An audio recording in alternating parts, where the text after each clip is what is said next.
in the wild over a century ago. Every chocolate cosmos alive today descends from a single clone preserved since 1902. The plant can't produce seeds.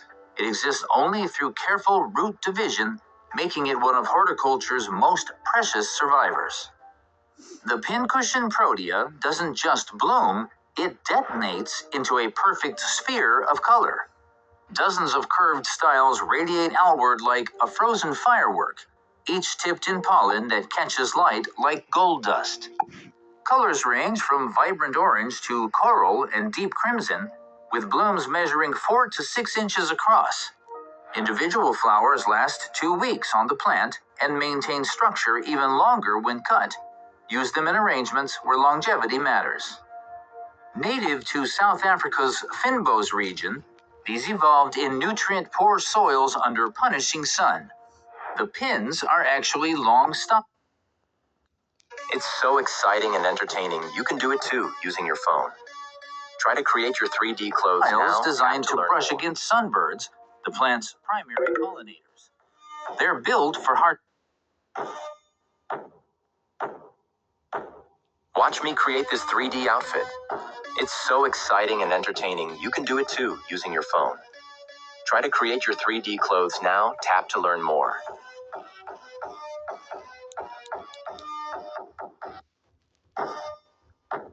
Conditions, but deliver showstopper impact. If northern winters routinely kill your flowering shrubs, this changes the game with vivid red blooms that survive minus 25 degrees Fahrenheit. Nova Zembla. Watch me create this 3D outfit. It's so exciting and entertaining, you can do it too using your phone. Try to create your 3D clothes now, tap to learn more. Hey, stop talking to me, bitch. Watch me create this 3D outfit. It's so exciting and entertaining, you can do it too using your phone. Try to create your 3D clothes now, tap to learn more.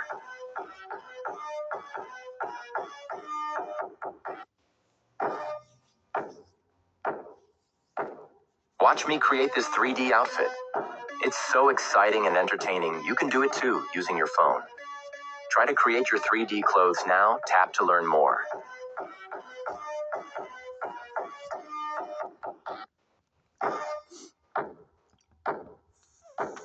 Watch me create this 3D outfit. It's so exciting and entertaining, you can do it too using your phone. You're just a stupid fat Try mouth to create nigger. your 3D clothes now, tap to learn won't more. Shut the fuck up after this long at this rate, and then hearing your fat voice. Watch me create this 3D outfit. No one gives a fuck. It's so exciting and entertaining, you can do it too using your phone. Try to create your 3D clothes now, tap to learn more. You're gonna organize your stupid ass fucking what's it called? A revolt? You're a faggot. Watch me create this 3D outfit. It's so exciting and entertaining, you can do it too using your phone. Try to create your 3D clothes now, tap to learn more. 3D clothes? What other fucking kind of clothes do you people have? Explodes with brilliant scarlet each late spring. Each truss packs dozens of trumpet-shaped blooms, creating 10-inch domes against glossy evergreen foliage. The plant grows 6 to 8 feet tall, providing year-round structure, then delivers hundreds of flower clusters simultaneously, a solid wall of red. Named after a Russian Arctic archipelago, it was bred in the 1800s Netherlands, specifically to combine spectacular color with ironclad hardiness. It brought rhododendron beauty to northern gardeners who previously could only dream of such displays. Install it where you need reliable color in brutal climates. Cold hardy showstoppers earn their space. But what if a flower evolved to resemble a creature instead? The bat flower looks more like a creature than a plant, and that's the point. Long, whisker-like bracts dangle 10 inches beneath broad, dark purple petals spread like wings, creating an unmistakable bat silhouette. The face features intricate, maroon to black markings with thread-like appendages that sway with movement. The entire 12-inch structure evolved in the Southeast Asian forest understory, where bright colors go unnoticed. Instead, its Gothic appearance attracts flies navigating dim environments. Despite the name, flies do most pollination work, not bats. Grow this if you want conversation pieces. The bizarre, almost theatrical appearance stops everyone who sees it. Hundreds of blooms daily, that's not marketing hype with the Chinese hibiscus, it's how healthy plants perform. 8-inch flowers unfurl with petals so thin they're translucent when backlit. Colors range from fiery red and coral orange to soft pink, sunny yellow, and deep purple. Each bloom lasts just one day, opening at dawn and wilting by evening. But the plant compensates with sheer volume. Over 10,000 cultivated varieties exist worldwide, proving humanity's centuries-long obsession with hybridization.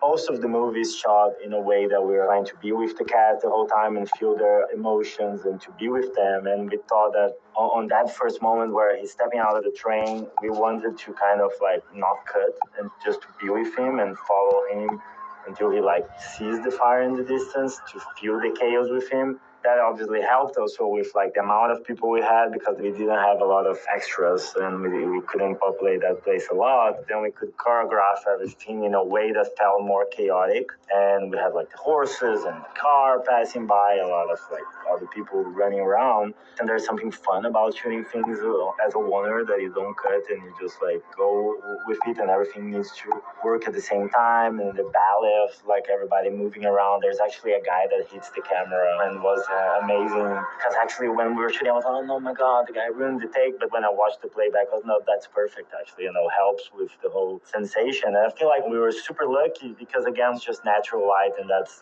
during sunset. And the amazing thing is that the sun was setting right where the fire is, so the whole thing went kind of golden because of the sunset. So that really helped with the lighting feeling as naturalistic as possible. And then the second part with the actual wildfire, then he's trying to get close to the fire, was really tricky to do, because again that's like basically the only scene we use artificial lighting in the movie. We went to a forest that had actually burned down a year prior, so all those trees are actually burned, and there was ashes on the floor, and nature was kind of gone in a way. So we just had to add the lights. It was a really cool lighting rig that Kevin Cook, our gaffer, found with a music concert company actually, because we needed something really extensive.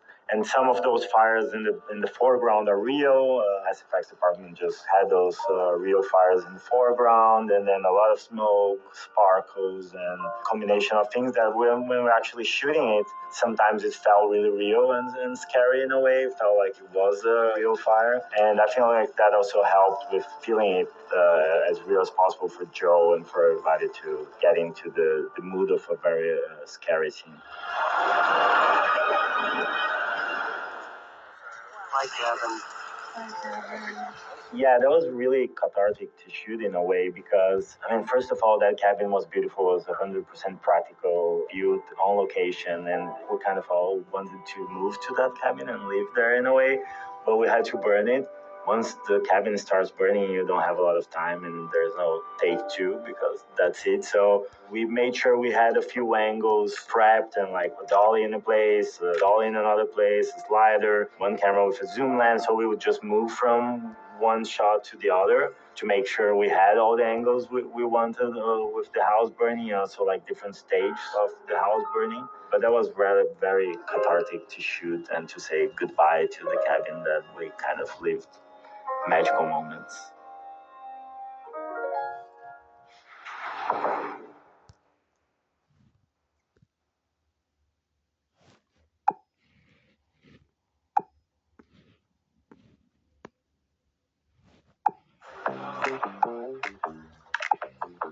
Hey, you look less busy than usual.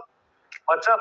Yeah, we just switched to Zoho Desk. It's a pretty cool help desk solution. Oh, really? What's different? Well, for starters, this inbox brings everything together. My emails, DMs, calls from over 10 different apps all in one place. No wonder you actually look alive. But it still seems you need to do with a whole bunch of tickets, though. Zia's already on it. But Zoho Desk's AI takes care of all the routine stuff. That's great. But what about the real stuff, like client-facing backup failure? Automatically assigned to level 3 support. And follow-ups? Imagine a flow chart that keeps the tickets moving without going off track. That's Blueprint. So you don't have to play ping pong with your tickets anymore. Which means more time for actual ping pong. Up for a game? Sure.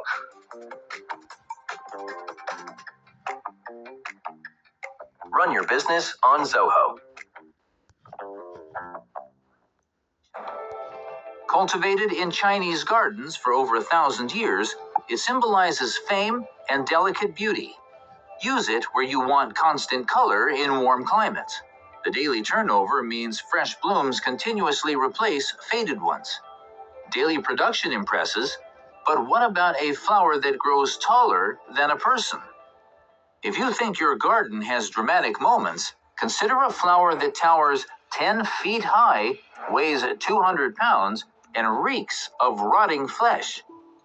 The tightened arum erupts after storing energy for 7 to 10 years. The flower spike wraps in a deep burgundy spathe, unfurling like a giant's collar, lime green outside, deep maroon inside. When it finally opens for just 24 to 48 hours, it emits a powerful corpse flower stench that attracts carrion beetles and flesh flies. Peak smell hits at night when internal temperatures reach 98 degrees Fahrenheit to better disperse the odor.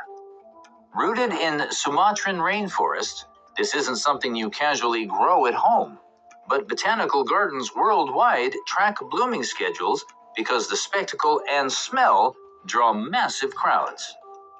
The bleeding heart looks exactly like its name. Tiny hearts with droplets suspended beneath, dangling in graceful rows. Each flower shapes precisely into a heart with a drop of blood protruding from below. And they have the long Outer strings. petals form rounded chambers in Those are rose those, right? pink or pure white, while inner petals create the Yours droplet. go like this. Stems hold 20 or more flowers in cascading chains that sway with the slightest purple, breeze. yeah. 4 They look a petals little arranged in different, 2 but they pairs look the create same. the heart shape through precise geometric positioning. Plant this in cool, shaded woodland gardens where it thrives naturally. Scottish botanist Robert Fortune introduced it to Western gardens in 1846, and Victorian gardeners immediately embraced it, assigning meanings of unrequited love. Note, it goes dormant by midsummer in warm climates, disappearing completely until spring. The jade vine glows with turquoise green that looks like it belongs underwater, not on a plant. 3-inch claw-shaped flowers cascade in hanging racemes reaching 3 feet long, with up to 100 blooms per cluster. The color shifts with light, sometimes mint green, other times glowing with almost neon blue-green that seems to possess internal luminescence. The unique shade comes from 2 pigments combining in ways rarely seen in flowering plants. Originating from Philippine rainforest, it evolved this color specifically to attract bats, the primary pollinators, who see ultraviolet wavelengths, making blooms more visible at twilight. The sturdy claw shape supports bats drinking nectar while hanging upside down. As forests decline, wild populations grow increasingly rare. If you think orchids need tropical heat, this one grows where snow lingers in May and takes up to 17 years to bloom from seed. The prominent yellow slipper glows against the deep maroon or chocolate purple petals that twist like ribbons, creating one of nature's most visually arresting color combinations. The slipper acts as a trap. Insects enter easily, but must exit past reproductive organs, ensuring pollination before escape. Ranging across cooler regions of Europe, Asia, and North America, it flavors limestone-rich forest soils. Early European herbalists mentioned it in medieval texts, believing it held medicinal properties. By Victorian times, overcollection for private gardens had decimated populations. Plant this only if you understand the decade-long commitment, but the payoff rewards patient gardeners with striking, royal-colored blooms. The plumeria captures tropical paradise in a single sniff. Jasmine, gardenia, and citrus wrapped into one intoxicating fragrance. 5 thick, waxy petals unfold in a pinwheel arrangement, measuring 2 to 4 inches across. Colors range from creamy white with golden centers to vibrant pink, coral, red, and multicolored combinations that blend like watercolors. The petals have a substantial, almost succulent texture that feels smooth and cool to the touch. Each flower emerges from branch-tip clusters, filling tropical evenings with a distinctive scent. In Hawaii, it became the iconic lei flower, strung fresh daily as symbols of welcome and aloha. Spanish missionaries carried it across the Pacific in the 1500s, spreading it throughout Southeast Asia, where it holds deep spiritual significance in Hindi and Buddhist temples. Daylight brings tropical perfume. When stars emerge, a different flower begins its final fleeting performance. If you think rare blooms are worth waiting for, consider a flower that opens for just one night annually, then vanishes by dawn. The Queen of the Night produces enormous 12-inch white blooms with multiple layers of pristine petals surrounding creamy yellow stamens. Flowers emerge from flat, cactus-like stems, Ew. opening slowly as darkness.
Shut up, bitch!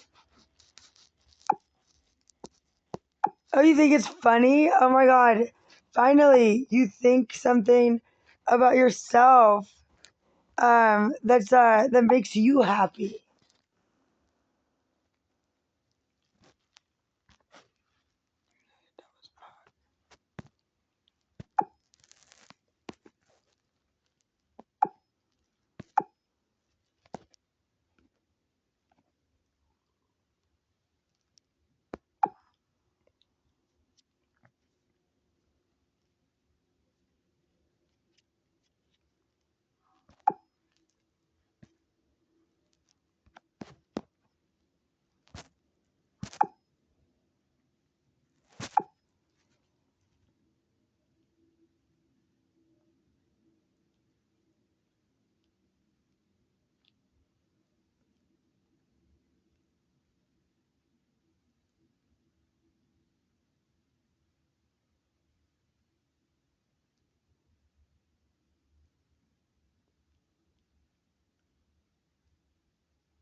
Shut up! I'm not here to talk about anything with you at all times. Cause just so you know, girl.